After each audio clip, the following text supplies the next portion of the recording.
deputados, nós vamos começar os nossos trabalhos, porque estamos já com um atraso de quase 45 minutos, o que nos vai obrigar a ser muito rigorosos na gestão do tempo, por razões evidentes. E eu começo por agradecer ao Sr. Comandante Vítor Vaz Pinto a disponibilidade para colaborar com os nossos trabalhos e a convidá-lo a poder fazer uma breve introdução inicial, que deverá ter a duração de 10 minutos, após o que haverá um período de 5 minutos para cada um dos senhores deputados poder colocar as questões que entender e o Sr. Comandante poderá responder em igual tempo. Não é? E, portanto, reiterando os agradecimentos, e já agora pedir desculpa por um mal entendido que o fez estar aí à espera durante longo tempo. Nós a pensar que estava atrasado e afinal não estava até adiantado, e peço desculpa por isso. E, portanto, eu dava-lhe de imediato a palavra, creio que pretende fazer uma exposição inicial, e, portanto, tenha a bondade. Muito obrigado, Sr. Presidente, Srs. Deputados. Foi-me pedido para fazer uma pequena apresentação de introdução a esta problemática dos incêndios florestais e eu fiz aqui um pequeno guião das atividades desenvolvidas enquanto passei pelo Comando Nacional de Operações de Socorro em regime de substituição, como sabem.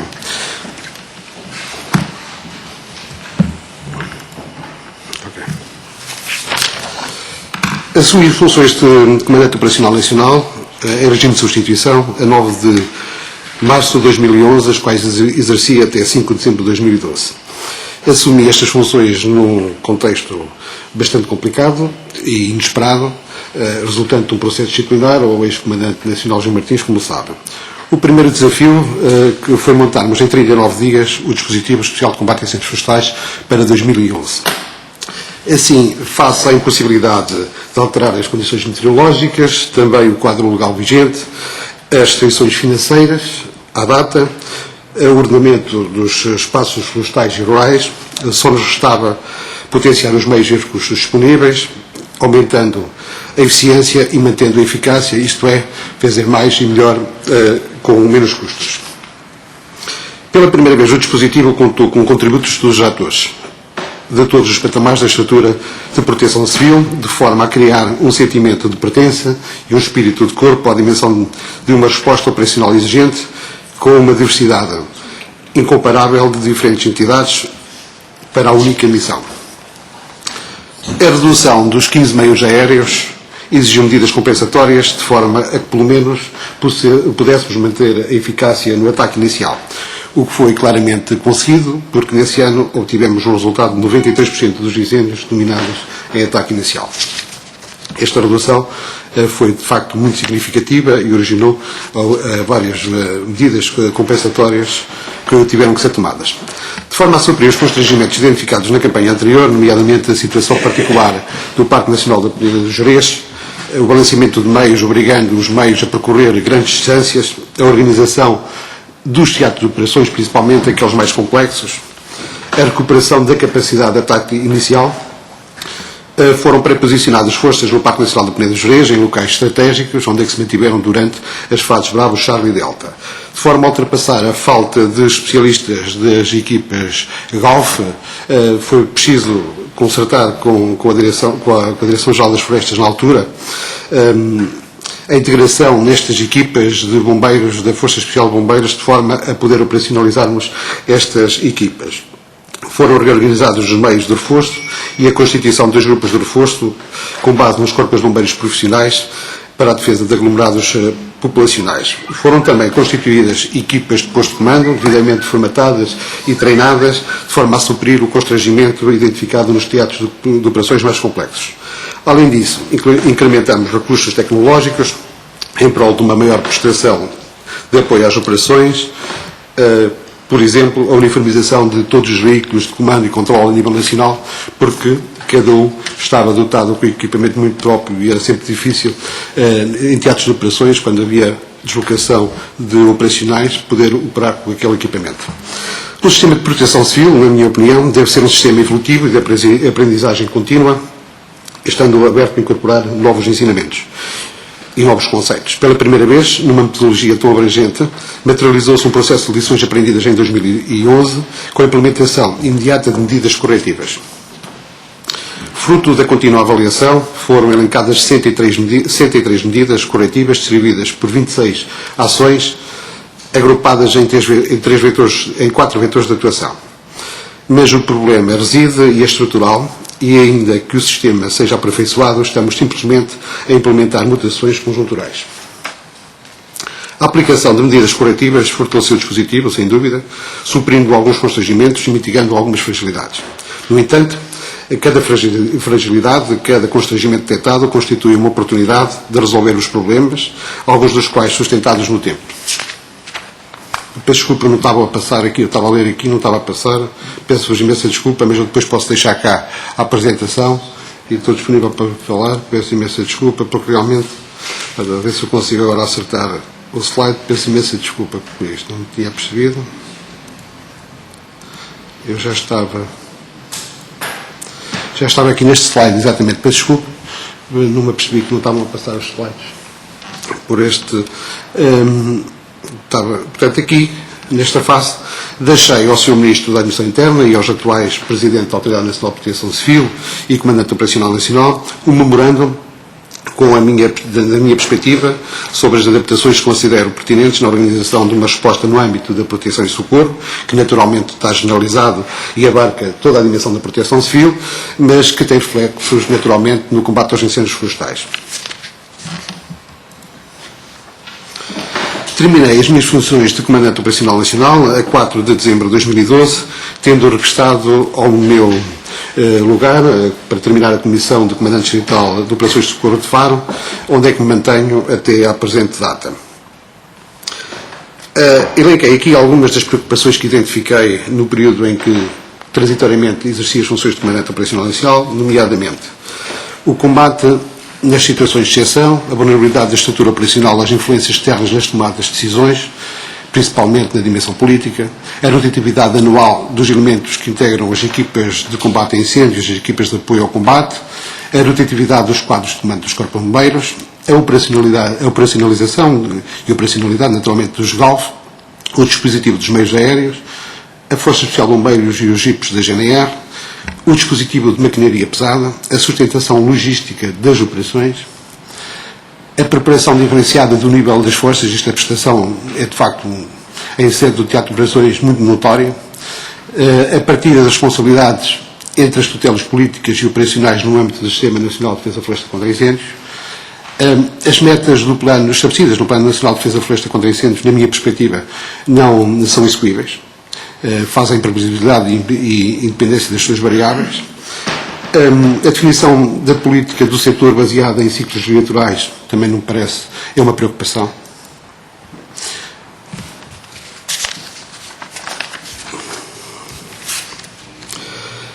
Face às minhas preocupações, considero pertinente que sejam repensadas filosofias, agilizados os procedimentos por forma a obter um sistema integrado mais propulsor de situações excepcionais, uma vez que a rotina parece estar enraizada e aceita por todos os atores.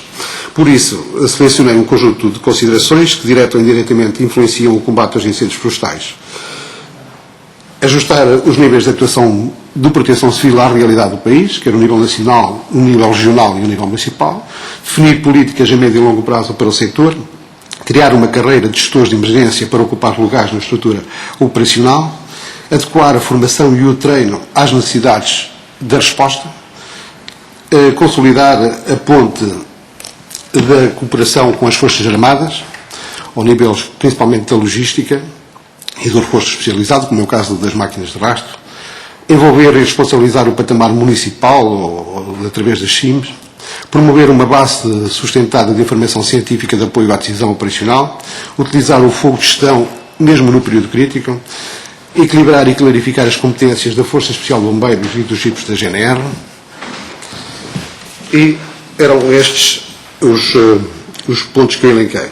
Não tenho atualmente receitas nem remédio para todos os males, mas tenho uma visão sobre o sistema, alicerçada na experiência de mais de 20 anos no setor, e estou naturalmente disponível para continuar a contribuir para a solução. Foi esta simples apresentação que fiz, estou à disposição dos senhores deputados. Eu depois vou deixar esta apresentação Peço desculpa por não ter passado os slides à medida que ia falando.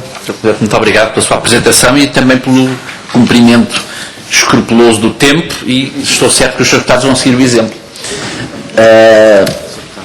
Não sei se há inscrições ou se seguimos a ordem que se tem seguido. Agora é ao contrário. Agora é ao contrário? O senhor está a dizer Isabela Neto? Está a chover. Muito obrigada, Sr. Presidente. Queria, antes de mais, em nome do Grupo Parlamentar do Partido Socialista e em meu nome pessoal, cumprimentar o Sr. Comandante Vasco Pinto pela sua disponibilidade e pela apresentação e pela exposição que aqui nos fez. O Sr. Comandante frisou aí várias vertentes da problemática do combate aos incêndios florestais e eu gostaria, se fosse possível, que desenvolvesse algumas das questões que aí referiu, nomeadamente pelas questões do patamar municipal, da questão do envolvimento do patamar municipal, a questão da clarificação das responsabilidades operacionais e políticas, a questão da formação e a forma como ela efetivamente deve ser planeada, se faz sentido manter a Escola Nacional de Bombeiros com esta estrutura ou se devemos ter uma Academia de Proteção Civil mais abrangente, precisamente onde se pudesse conciliar, onde se pudesse fazer uma concentração dos estudos académicos das nossas universidades que pudessem colaborar com a Academia nessas matérias e em tudo o que isso representa. E relativamente à questão à questão operacional, que é aquela que está atribuída neste grupo de trabalho aqui dividido com o meu colega, tem a ver com, por exemplo, o Ciresp, em termos de resposta, funcionou ou não funcionou? Permite a localização ou não dos operacionais e das viaturas? É necessário ou não dotar as viaturas de combate a incêndios, neste caso de incêndios florestais, outras qualquer outra intervenção, de gestão de frota, no sentido de fazer a sua localização por GPS, no sentido de saber que o posto de comando operacional saiba efetivamente onde estão localizados, onde estão a ser onde é que operacionalmente os homens estão a ser movimentados. Enfim, há um conjunto de questões relativamente ao teatro de operações e saber se, na sua perspectiva, o CIOPS funcionou ou não, ou seja, se conseguiu ver implementado o CIOPS no teatro de operações. Outra questão também relevante que aqui foi referida tem a ver com a questão dos meios aéreos. Na sua perspectiva, que tipo de meios temos ou não temos meios aéreos suficientes, que tipo de meios aéreos é que são necessários, quem é que deve geri-los, quem é que deve operacioná-los, enfim, toda a gestão relacionada com o combate dos meios aéreos. E, Sr. Presidente, ficavam por aqui. Muito obrigada. Muito obrigado. O PSD, a quem devo dar a palavra, Sr. Deputado Mauricio Marques. Muito obrigado, Sr. Presidente. Começo naturalmente por agradecer a participação do Sr. Comandante Vítor Moraes Vaz e dar-lhe conta do seguinte, agradecendo imenso a sua participação aqui. Este grupo de trabalho não se destina a avaliar a sua prestação enquanto comandante, portanto, nós temos o outro objetivo, e o outro objetivo é, efetivamente, contribuirmos para a diminuição deste flagelo e, de certa forma, até que ponto é que poderemos fazer uma alteração legislativa, não só no sentido de diminuir este flagelo que ocorre todos os anos. E nós temos aqui, ao longo de algumas audições, temos aqui verificado que o número de ignições é excessivo é um número cada vez maior e gostaria também de lhe perguntar e de saber qual a sua opinião, até que ponto é que se deve este número de ignições e se este número de ignições também não tem a ver com a questão que aqui falou do fogo tátil e do fogo controlado. Ou verificamos, e já aqui foi dito também por algumas pessoas, que efetivamente há necessidade de utilizar o fogo como uma arma de diminuição do combustível existente na floresta e também de renovação das pastagens. E isto pode, por si só, aumentar o número de ignições. Por outro lado, verificamos também que para a utilização do fogo tátil e fogo controlado temos uma deficiência de formação e de entidades autorizadas a fazê-lo. Até que ponto é que poderíamos alterar este nosso quadro legislativo de forma a utilizar em maior número o fogo tátil e o fogo controlado de forma a diminuir o combustível existente na floresta? Disse o Sr. Comandante que durante o seu mandato, embora provisório, que o ataque inicial foi melhorado significativamente, ou seja, houve um êxito grande no ataque inicial, ou, portanto, na primeira intervenção, relativamente ao combate. Sendo certo que eu já disse que não estamos aqui para avaliar a sua atuação, mas o que é que, nessa altura, o senhor fez ou não fez, qual foi a alteração que preferiu, para que o ataque inicial tivesse o êxito que aqui reconheceu? Porque sabemos bem que é também, obviamente, do ataque inicial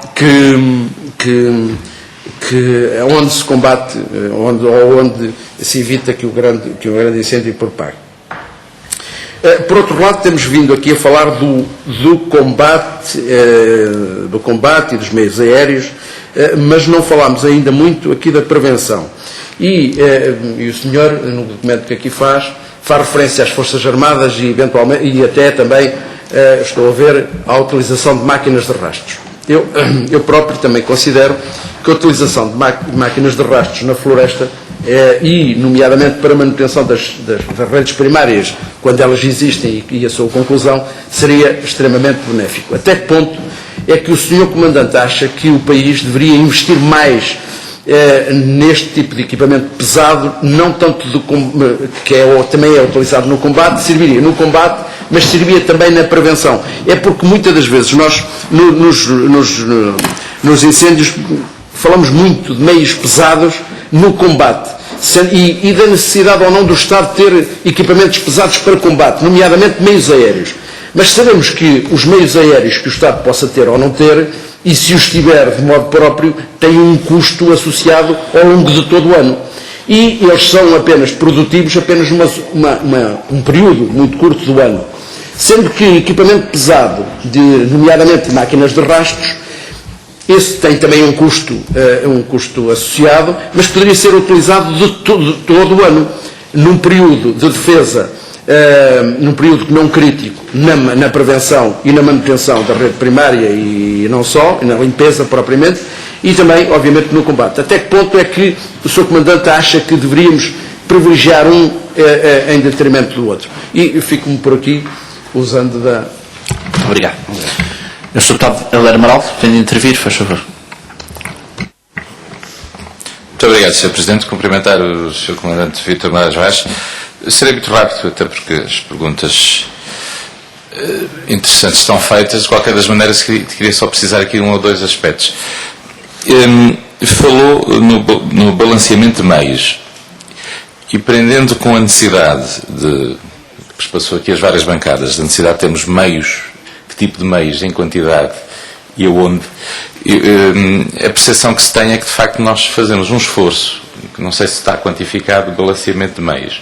Isto tem implicações aos mais variados níveis, em perdas de material, já não vou falar nas perdas de vidas humanas, porque não é para aqui chamadas, em custos para as corporações de bombeiros, porque não é assim tão frequente quanto isso nós assistirmos que há zonas de risco perfeitamente identificadas, com um conjunto de corporações bombeiras de número até elevado, mas depois os meios humanos em combate nesses incêndios é residual. lembro-me de alguns incêndios, principalmente a norte, o Abel Batista poderia fazer esta pergunta, em que, segundo informações que temos, estavam um pouco mais de uma dezena de bombeiros. Depois é preciso deslocar um conjunto e a minha pergunta é se é possível nós termos, porque falou aí no ajustamento dos meios à realidade do país, se é possível e como é que é possível fazer, porventura, ao nível da prevenção estrutural, uma avaliação correta dos riscos, das necessidades e depois pré-posicionar os meios para, obviamente, não só melhorar a eficácia do primeiro combate, como também não causar às próprias corporações de bombeiros, a todo o sistema, custos completamente especiantes. Quando se houvesse essa pré-prevenção, porventura estaríamos melhor preparados. Como é que isso pode eventualmente melhorar e articular? Obviamente, nestes meios, eu acho que os meios aéreos são matéria que merecerão, porventura, um capítulo à parte, e, portanto, todas as opiniões nessa são úteis. Nós já, de facto, o Parlamento aprovou, julgou por quase por unanimidade em 2005 a necessidade do Estado ter meios aéreos, ligeiros, médios e pesados. Julgo que ainda não temos os pesados. A realidade é que a decisão foi mais política do que técnica. E, portanto, e talvez por isso é que nós temos os meios que não são exatamente aqueles que o país precisa e que são mais eficazes para o combate àquilo que é o problema que estava identificado. E, portanto, como é que nós fazemos isso? E a minha pergunta tem a ver até também, ligando e para terminar, com aquilo que é uma percepção. Não sei, há bocado o Comandante Martins falava na falta de comunicação da Autoridade Nacional de Proteção Civil e na melhoria da comunicação. Eu acho que nós temos que envolver mais o país naquilo que é uma percepção de risco e da percepção de risco. Eu dou um exemplo. As pessoas que hoje são levadas pelas ondas porque acham que nada lhes acontece, porque não têm no seu espírito que o risco é um risco que existe e que temos todos que ser agentes de prevenção. Eu tropecei ao estudar estas matérias, por exemplo, numa faculdade, num gabinete qualquer, numa faculdade da Madeira, que tinham feito uma previsão de um possível risco de cheias na Madeira, 3 anos antes do risco que aconteceu na Madeira ter acontecido. E a pergunta é como é que as instituições de ensino, os gabinetes técnicos de proteção civil, toda a gente detecta riscos, alerta para os riscos, e depois a Autoridade Nacional da Proteção Civil ou o sistema de responsabilidade política normalmente não liga nenhum, depois a catástrofe acontece, a gente diz, bom, era isto que ia fazer, e quem tenha feito isso. Como é que nós nos fazemos a interligação da Autoridade Nacional da Proteção Civil com as universidades, com as corporações de bombeiros, com as associações de bombeiros, com os gabinetes de proteção civil das autarquias, que às vezes fazem trabalho meritório que se perde porque nós não temos entre nós uma percepção de risco. Pode acontecer um dia um sismo em Lisboa e as pessoas acham que isto é uma coisa que só acontece nos outros países. E, portanto, ter o cidadão atento aos riscos e conhecedor dos riscos, obviamente isto tem uma componente de alarme elevado. E era saber como é que nós podemos melhorar este equilíbrio entre não ser alarmistas, mas ao mesmo tempo terem cada um dos portugueses, de acordo com o que diz e bem, com a realidade do país. Também ficamos a perceber, eu sou do interior e, portanto, percebo bem que às vezes alguma da comunicação da Autoridade Nacional de Proteção Civil aplicada aos meios rurais ou aos meus familiares da aldeia não tem nenhuma eficácia porque eles não percebem sequer o que é que está a dizer e continuam a fazer as suas queimadas como sempre fizeram, convencidos que aquilo não vai correr risco nenhum, e a realidade é que normalmente daí nascem um conjunto. Aliás, basta ver estes incêndios que aconteceram agora em época de inverno, nomeadamente no meu distrito, em Viseu, em que normalmente estávamos a preparar para os problemas da neve e ainda estávamos a combater incêndios. E, portanto, diz bem de uma nova realidade que está a mudar e, portanto, era como é que nós conseguimos atualizar, no fundo, como tem ali a constituição de um sistema compatível com a realidade do país de cada uma das regiões. Muito obrigado. O Sr. Dr. Miguel Freitas, como relator. Obrigado, Sr. Presidente. Muito rápido. Eu queria concretizar um pouco a questão do pilar técnico e do pilar político. Portanto, queria que o Sr. Comandante me frisasse, na sua experiência, quer Comandante Nacional, quer Comandante Distrital e Comandante Regional, neste caso do Algarve Regional, se considera que como é que nós nos devemos organizar.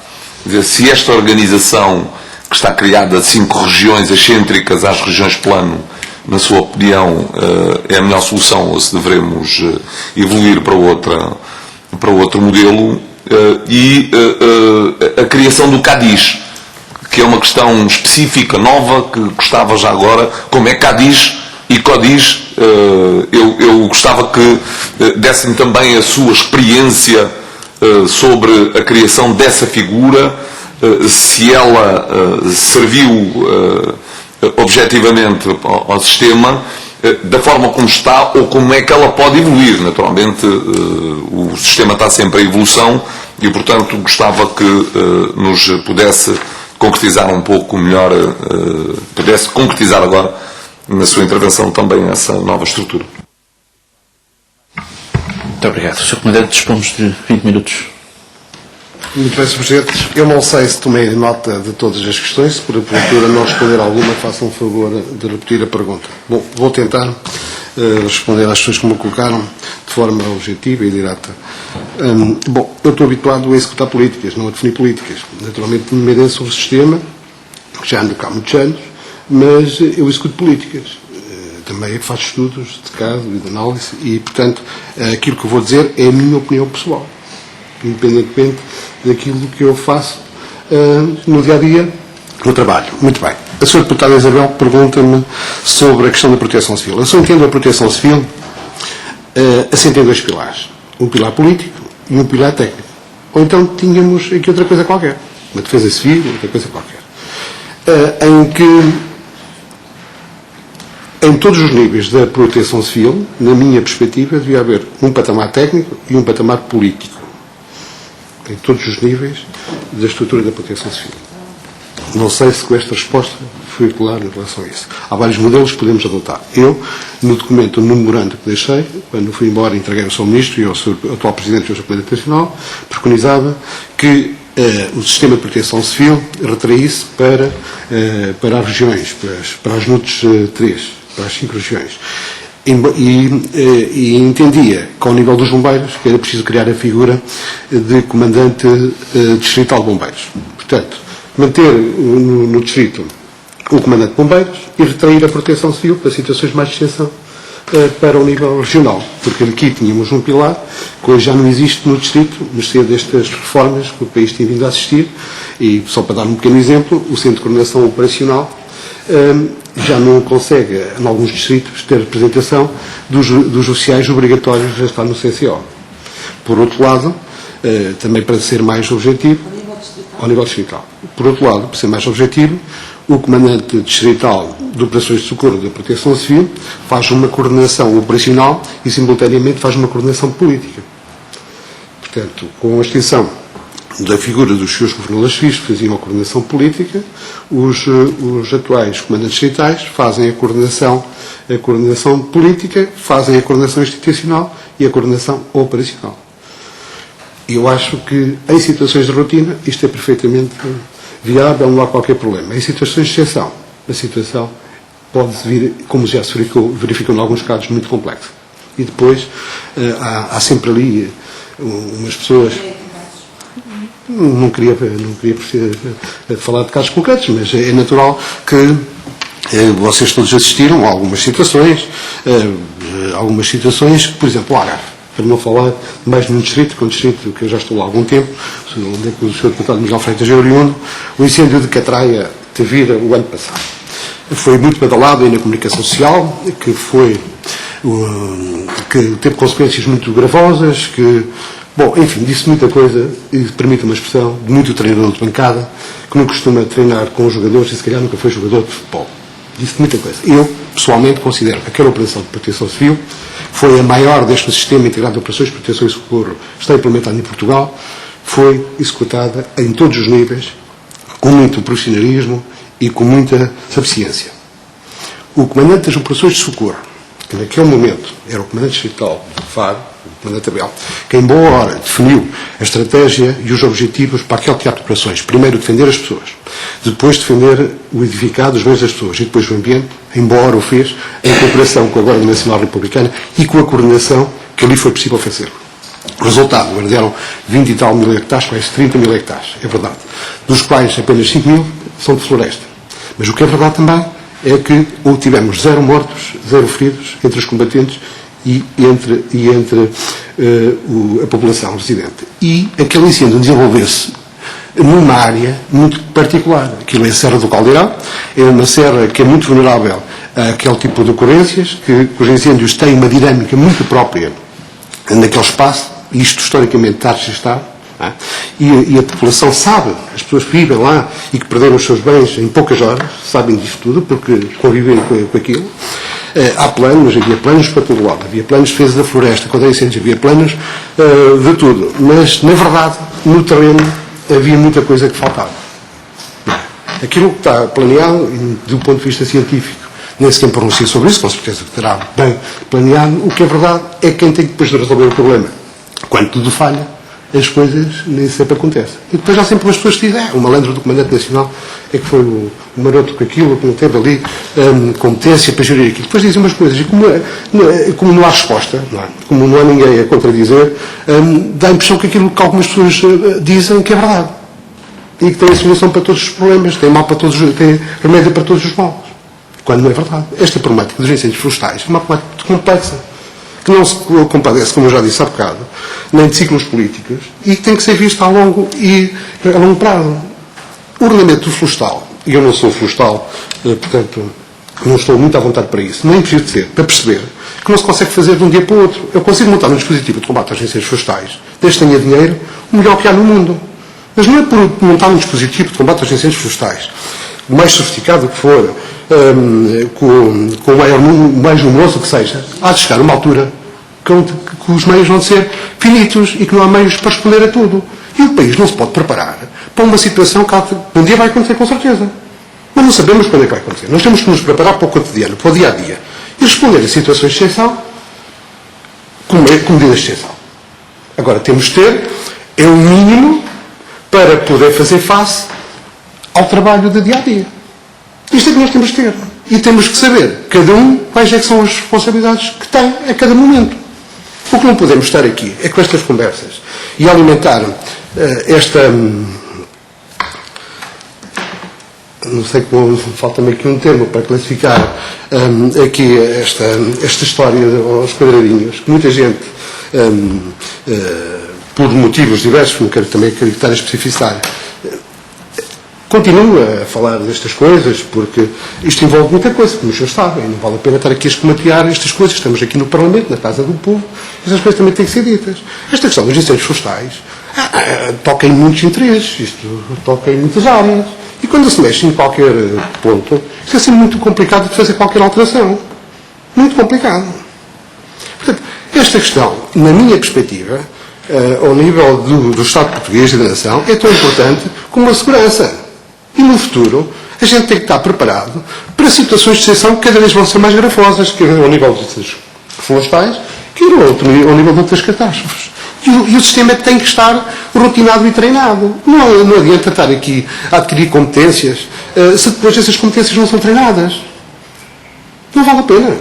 Eu posso tirar uma licenciatura em medicina, mas se eu não exercer medicina, com certeza não posso aceitar a medicação. Estas coisas, na minha perspectiva, têm que ser encaradas de uma vez por todas, como têm que ser encaradas. E, desculpa eu dizer isto, mas é aquilo que sinto, não vejo que se tenha evoluído muito nesta matéria.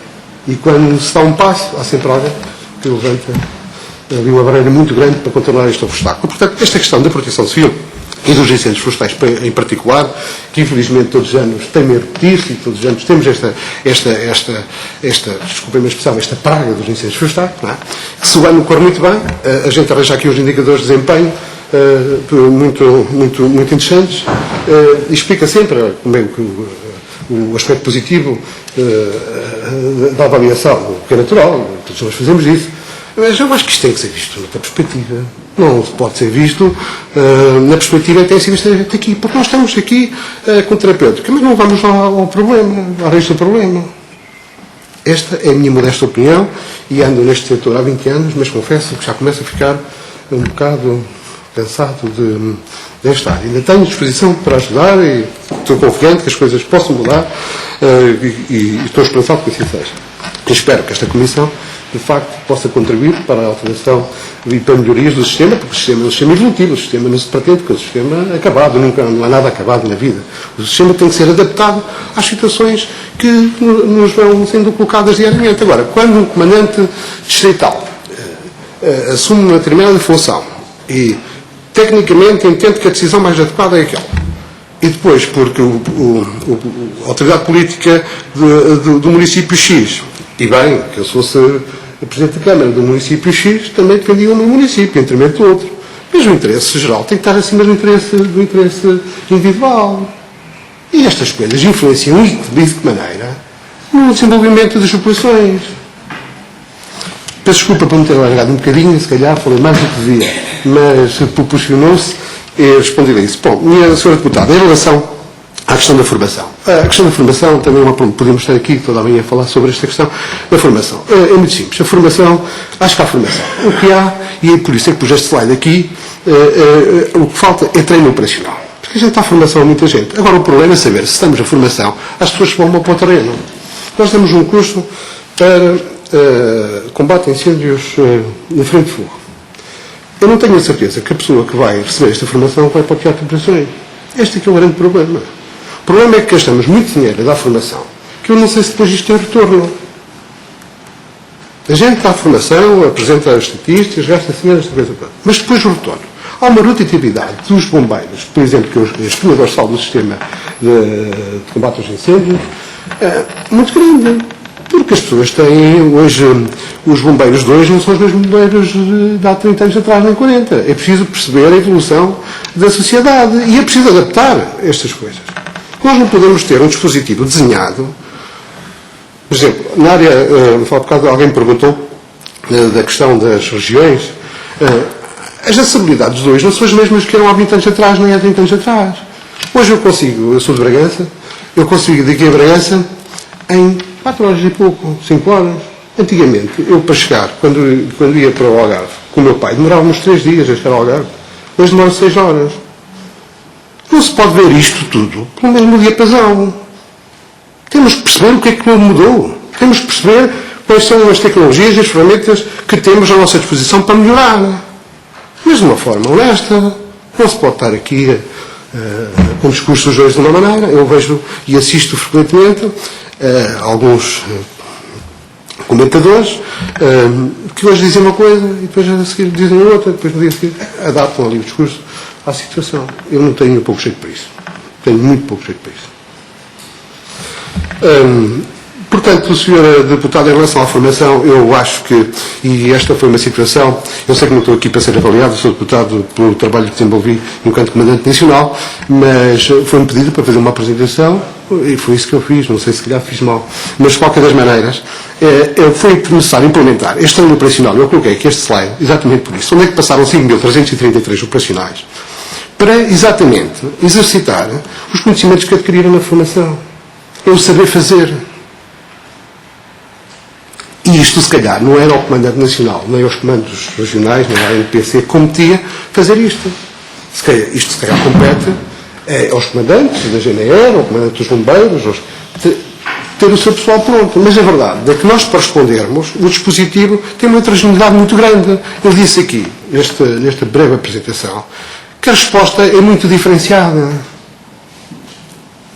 E a razão nunca está só de um lado. Quando a gente ouve na comunicação social, os bombeiros estão parados, não estão a fazer nada. Se calhar é verdade. Mas se calhar isso não é mau. Agora, perante a emergência, durante a emergência, não há muito a fazer. Tem que se fazer antes da emergência. Temos que nos preparar para a emergência. E este é que é o nosso problema. O nosso problema é que andamos sempre atrás da emergência. E achamos que o problema se resolve depois, quando eu acho que devemos nos preparar antes. Antes é que a gente se deve preparar, deve fazer o trabalho de casa. Eu costumo fazer os trabalhos de casa. Portanto, esta aqui é a questão. Na minha perspectiva, a formação, acho que não está tão mal quanto dizem. Pode naturalmente melhorar, é evidente que pode melhorar, como é óbvio. Há sempre possibilidade de melhorar no que é que, em todas as áreas, no que é que seja. Mas acho que o que falta, essencialmente, é treino operacional. Não adianta a lei dizer que o bombeiro, para manter... Eu falo dos bombeiros porque a espinha dorsal do sistema de proteção civil em Portugal. Não adianta a lei dizer que os bombeiros têm que, para manter o estatuto de bombeiro, têm que fazer 200 e tal horas, ou não sei quantas horas no quartel. Tem que fazer, mas tem que fazer treino. A lei também diz que é preciso formação, mas ninguém obriga a fazer o treino. E o problema está aqui no treino, porque depois o desempenho em sede do teatro de operações é que é muito diferenciado. Isto pode comprometer tudo. No incêndio que houve em 2012, na zona do Coimbra, não consigo precisar neste momento exatamente onde é que foi. No incêndio de Tomar, exatamente quando se estava a desenvolver o mesmo incêndio do Algarve, nós tínhamos 5 grandes incêndios no país que, com potencial grande para poderem evoluir para uma situação muito grave. E em Tomar tivemos lá uma situação com um grupo de reforço de Lisboa, que infelizmente não ficaram lá todos porque o coordenador dos meios aéreos se apercebeu onde é que estavam colocados. Estas falhas, não posso criticar as pessoas que estavam lá. Não se podem ser criticadas. Quem é o responsável? Sou eu. Se calhar sou também, tenho alguma responsabilidade nisso. Mas a verdade é que estas situações só se conseguem apurar com treino, com conhecimento. Não se pode mandar para a frente de fogo um rapaz que anda na universidade e que vai ao cartão de 5 anos. Isto é um problema sério. Mas são estes, nós temos de ter consciência do dispositivo que temos. E também temos de ter consciência das alternativas que temos. E não temos muitas alternativas. A gente tem que potenciar e melhorar aquilo que temos. E a roda acho que já não é preciso inventá-la, que já está inventada. Como é que se faz isto? Não sei. Em relação à questão do Ciresp. O Ciresp é um Ciresp, penso que é um sistema de comunicações do mais evoluído que há. O sistema em si não tem nada, antes pelo contrário, é um sistema polivalente que tem a georreferenciação, se é isso que me perguntou. É possível fazer a georreferenciação, mas é preciso pagar essa valência. A Autoridade Nacional de Proteção Civil ainda não tem a georreferenciação no rádio Ciresp, mas pode. A GNR presumo que já tem essa valência a funcionar. A rede suporta a georreferenciação dos meios, estejam eles nos veículos, estejam onde é que estiverem. Portanto, a rede como? Na autoridade não está, na GNR penso que já está. Mas a rede suporta a georreferenciação. Portanto, é possível, com o rádio Ciresp, saber-se onde é que está a pessoa e, naturalmente, perguntou-me se isso contribuía para o... É evidente, se nós tivermos uma percepção onde é que estão as forças de combate, aumenta a segurança e facilita a tarefa de quem tem que combater os incêndios, como é evidente. Não é? Portanto, a esse nível eu penso que o país ainda não vem. Acho que essa é uma rede importante. Tem tido algumas falhas em alguns teatros de operações, exatamente no Algarve, também para não falar de mais nenhum, mas houve outros sítios em que, em determinado momento, houve uma saturação da rede e foi preciso arranjar ali uma rede alternativa, mas para tudo nós temos que ter alguma redundância. Os sistemas de proteção civil e de segurança não devem assentar só, como eu costumo dizer, permitam, não podemos ter os ovos todos no mesmo cesto, senão o cesto cai ao chão, depois é uma chatice. Temos que ter aqui alguma redundância em relação a estas questões. Portanto, o Ciresp, na minha opinião, é uma boa rede de comunicações e pode ser melhorada e tem condições para evoluir, é moderna e está ajustado ao melhor do que há no mundo. Ao nível do CIOPS, o Sistema Integrado de Operações de Proteção e Socorro, na minha modesta opinião, também penso que foi uma mais-valia muito grande. Foi uma mais-valia para o país, porque, pelo menos, agora sabe-se quem é que tem, a quem é conferido legalmente o comando, quem é que é o responsável pelo comando, porque antigamente havia aqui grandes confusões. E o CIOPS, naturalmente, como eu disse há bocado, os instrumentos são evolutivos e podem evoluir o CIOPS funciona. Agora, depende muito, a cada momento, das pessoas que estão à frente dos problemas. Isto é verdade, porque quando eu dizia há bocado que era necessário criar uma carreira de gestores de operações ao nível da proteção civil, não era por acaso que eu digo isto. Tem que se ter alguma estabilidade. Há colegas meus, eu por acaso sou técnico de informática, sendo certo que na altura os computadores trabalhavam a cartões e agora estou um bocado desatualizado. Mas de qualquer das maneiras, há colegas meus que não têm emprego. Portanto, o emprego deles é este, o modo de vida é este. Naturalmente que em algumas decisões terão mais dificuldade em decidir perante determinadas situações. E, portanto, é preciso que haja alguma autonomia e que o poder político, naturalmente, que faça o seu papel, mas que dê também o benefício da dúvida a quem tem competência técnica para o fazer. Penso eu. Portanto, em relação ao CIOPS, acho que foi uma grande mais-valia, que o país avançou muito. Acho que está muito direcionado para os incêndios florestais, devia estar aberto também para outras áreas de atuação. Acho que, na minha opinião, podia ter ali alguns ajustamentos. Depois, não sei se ficou alguma questão por responder assim, está tudo. O Sr. Deputado Marques, do PST, a questão da avaliação já falei. O número de ignições. Bom, o número de ignições é evidente que é difícil alguém perceber como é que nós temos um número de ignições tão elevado. Isto é uma coisa muito complicada. Porquê que temos... Perguntam-me porquê. Eu gostava de saber. Sei que muitas delas são por negligência. E portanto, e contrariamente àquilo também que se diz para aí, que muitas delas são intencionais, eu acho que não são assim tantas intencionais quanto isso.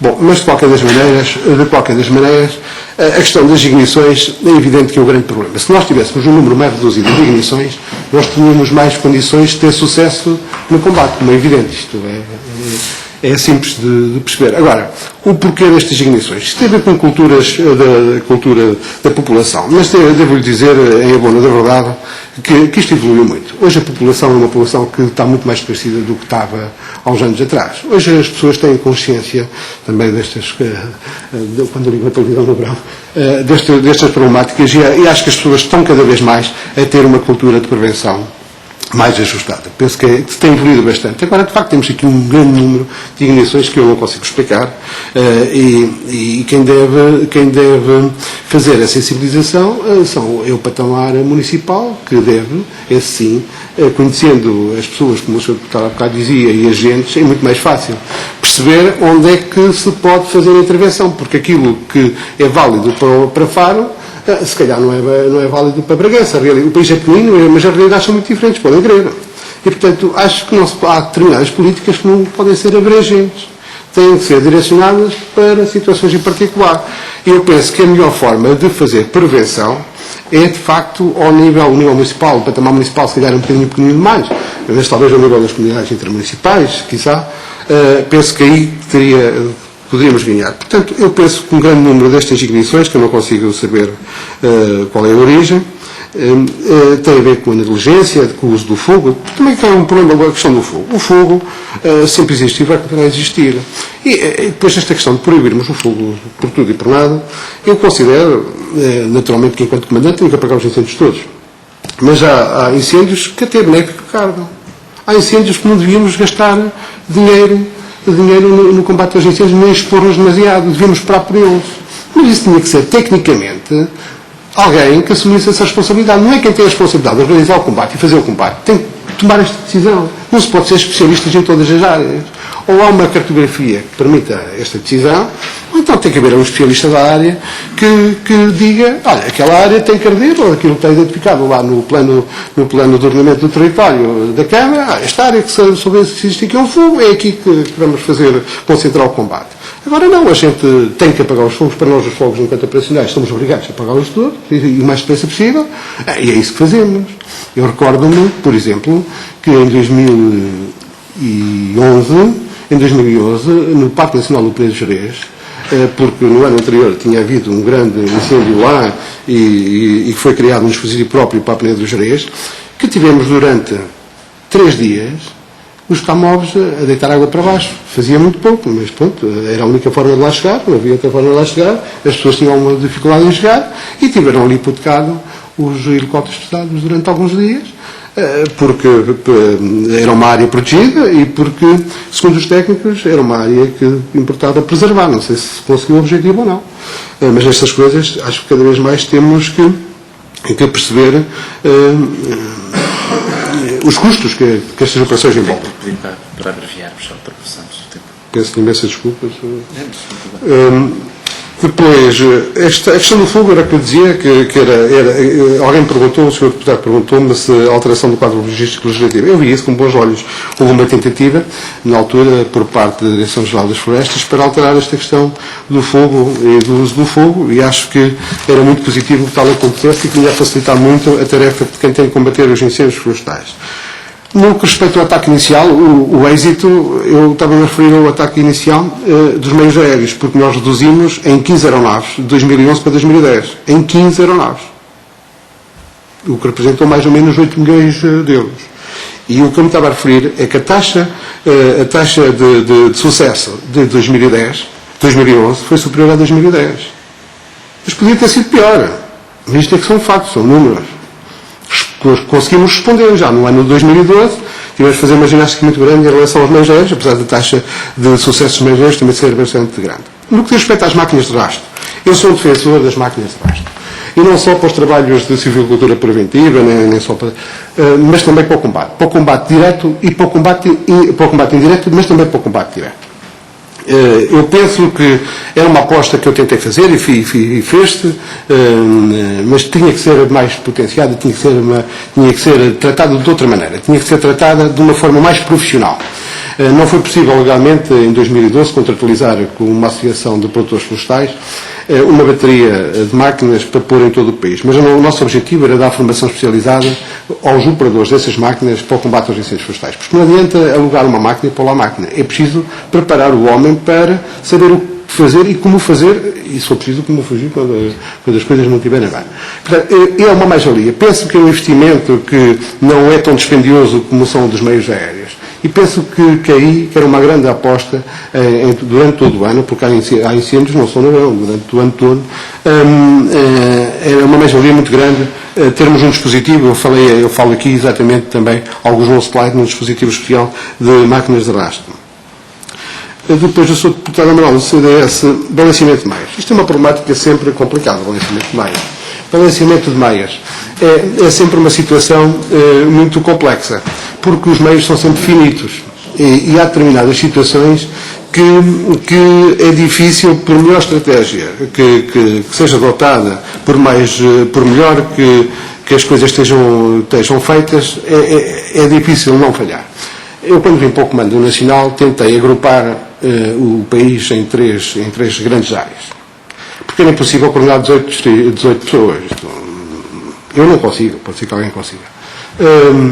E na altura, falei com quem direito, disse isto há uma hipótese, é criar aqui um agrupamento, dividir o país em 6 distritos e tentar uniformizar aqui procedimentos ao nível da região e fazer balanceamento de meios de forma a que não se percorram grandes distâncias. Ninguém se pode agarrar num grupo de reforço de Lisboa e mandá-lo para Bragança, quer dizer, isto é uma coisa que a mim faz uma certa confusão.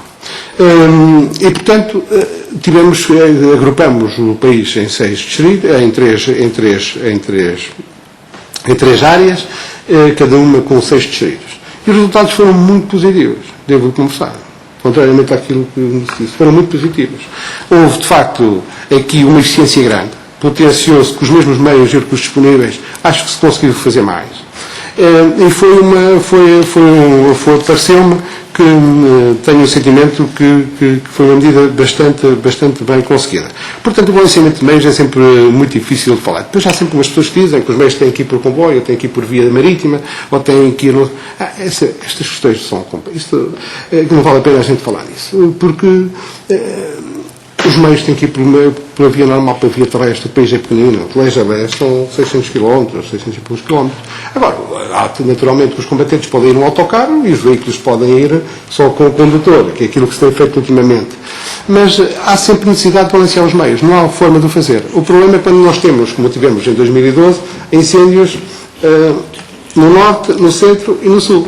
E incêndios com potencial de desenvolvimento. Isto é que é complicado depois fazer a gestão disto, porque normalmente quando nós precisamos de reforço, os outros países da orla mediterrânica também precisam, e eles não nos vão mandar os meios se eles precisarem deles. Isso podem ter a certeza.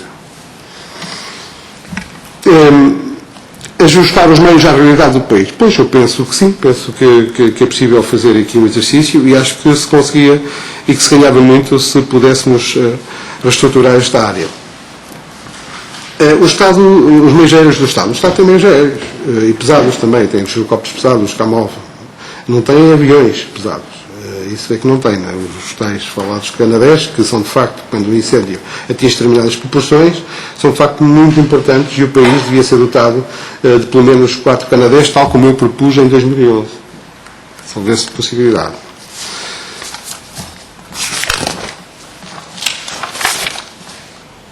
Envolver mais o cidadão. Eu já falei nisto, a nível local, acho que aqui é que tem que ser o grande objetivo, é melhorar a ligação da ANPC com as outras entidades. Eu penso que a ANPC tem uma boa ligação com todos os parceiros, acho que a ligação que é boa e acho que hoje as pessoas também evoluíram muito em relação à interligação e à cooperação, acho que as coisas nesta área têm evoluído muito. Bom, por último, o Sr. Deputado Miguel Freitas, o pilar técnico e o pilar político. Também acho que já respondi a esta questão do pilar técnico e do pilar político e a questão dos agrofos. Bom, o que lhe devo dizer é que no Algarve não há grandes problemas. O comandante de agrupamento está-se muito bem com o comandante distrital e as coisas correm muito bem, não há qualquer problema com isso. Agora, eu acho que tem que haver um patamar intermédio entre o Comando Nacional e o distrital. Acho que deve haver aqui um patamar intermédio. Agora, se por esta forma ou outra, eu acho que não. Acho que, se quer a minha opinião, já agora também, eu acho que o comandante de agrupamento tem que ter Estado-Maior. Não pode ser uma figura isolada, que é uma espécie de facilitador, que é o que faz ali. Um comandante de agrupamento, um comandante regional sem Estado-Maior, quando as competências estão no distrital, pode facilitar em muitas tarefas, nos incêndios florestais, pode facilitar um bocado, mas um comandante sem Estado-Maior, ele sozinho, por melhor que esteja, dificilmente conseguirá fazer muito. Acho que tem que ser repensado. Sr. Presidente, permite-me. Estamos muito atrasados, mas faz favor. É só para solicitar que o documento que o Sr. Comandante referiu, que entregou ao Sr. Ministro, se nos pode enviar uma cópia. Até posso deixar aqui, tenho uma pena. Da altura era confidencial, agora não é, posso deixar. Muito bem. Só isto para confidencial, não diz nada, mas posso deixar. Muito bem. Muito obrigado. Sr. Comandante, muito obrigado pela sua colaboração e, mais uma vez, peço desculpa pelo mal entendido que o fez esperar muito tempo. Muito obrigado. Espero ter conseguido ajudar. Srs. Deputados, vamos seguir de imediato para a terceira audição.